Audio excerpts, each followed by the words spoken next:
Through the lens of whiteness, Han Kang crafts a meditation on human frailty in the White Book. In 65 intimate chapters, she weaves memory with philosophy, her fragments of prose forming a delicate web of grief, death, and remembrance. In The Awakening of Spring, the narrator felt a profound urge to explore the essence of white, the color embodying beginnings, endings, purity, and emptiness. Items such as swaddling bands, snow, the moon, and blank paper resonated deeply with her, hinting at personal transformation and healing. Yet, doubt crept in about the purpose of dissecting these symbols. Seeking solace, she traveled abroad, hoping to lose herself in a new environment. But a familiar migraine reminded her that escape was impossible.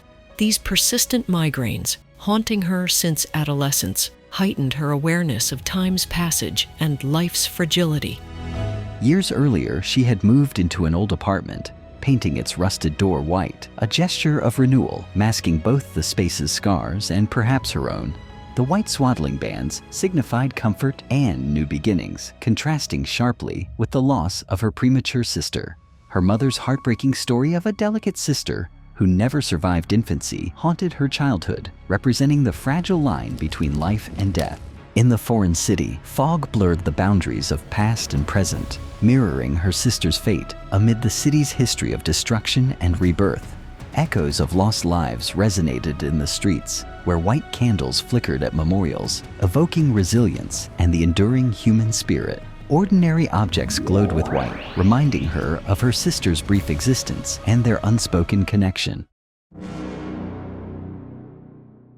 The narrator's voice transitions to a third-person perspective in Part 2. In the heart of winter, nature's white, frost, snow, and ice captivated her, painting intricate patterns on window panes. She recalled witnessing the sea freeze, a rare phenomenon known as the sea rhymed over. Her name, chosen by her father to include snow, once made her resent the cold, yet she found comfort in frost's crunch beneath her feet.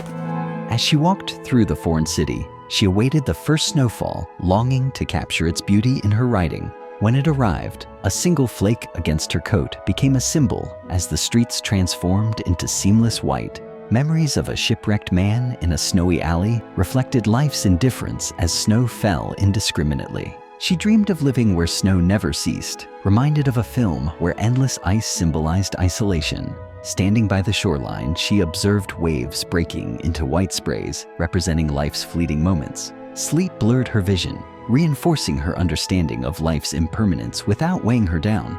A white dog from her youth, too fearful to bark, embodied silent suffering. Walking alone in a blizzard, enveloped in cold beauty, she questioned existence. After her mother's passing, she entrusted her ashes to an ossuary by the sea, contemplating salt's power to preserve and heal. Moonlight became a constant reflection, offering both comfort and isolation. She found solace in pristine things, a lace curtain, fresh linens, white birds in flight, and simple moments like a white cloud of breath on a cold morning. These symbols represented resilience and the enduring human spirit. Memories of a white pebble and her own bones in an X-ray reminded her of inner stillness and bodily fragility. She recognized the passage of time through white hair and embraced life's transience. Sitting at an empty desk under incandescent light, she felt whole in the present stillness, accepting life's impermanence. On stage, under a solitary spotlight, she faced the choice to step into the unknown or remain in her light. Her reflection reminded her of mortality, and she learned to love life despite its fleeting joys and inevitable losses. As she left a place of refuge, she sought cleansing in its quiet embrace. Born prematurely on a frost-covered day, her survival was a testament to her mother's care.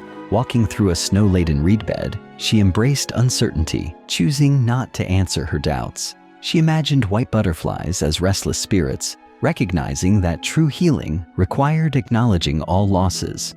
Cooking rice in a foreign land, she discovered a deep sense of connection. The white steam was more than sustenance. It was an affirmation of life, bridging her past and present with simple, profound acts.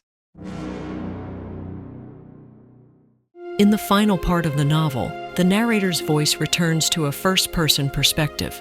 Through the silent hallways of memory, she reflects on the fragile threads of existence shaped by her mother's loss of the first child, a daughter born prematurely, and the following year's son who never opened his eyes.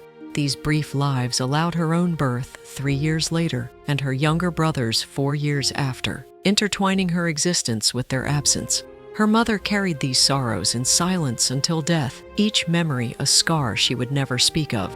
Her life is a paradox, existing because of his departure. When she gazes through his eyes, the world shifts, and she longs to show him pure, untouched things. Her mother often regretted not living in the city, wishing for better medical care that might have saved her child.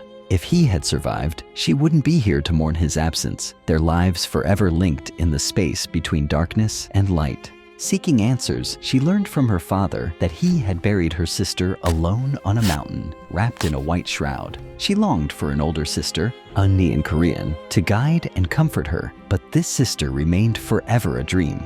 When her younger brother prepared to marry, tradition called for them to honor their parents with silk garments for the living and cotton mourning robes for the departed.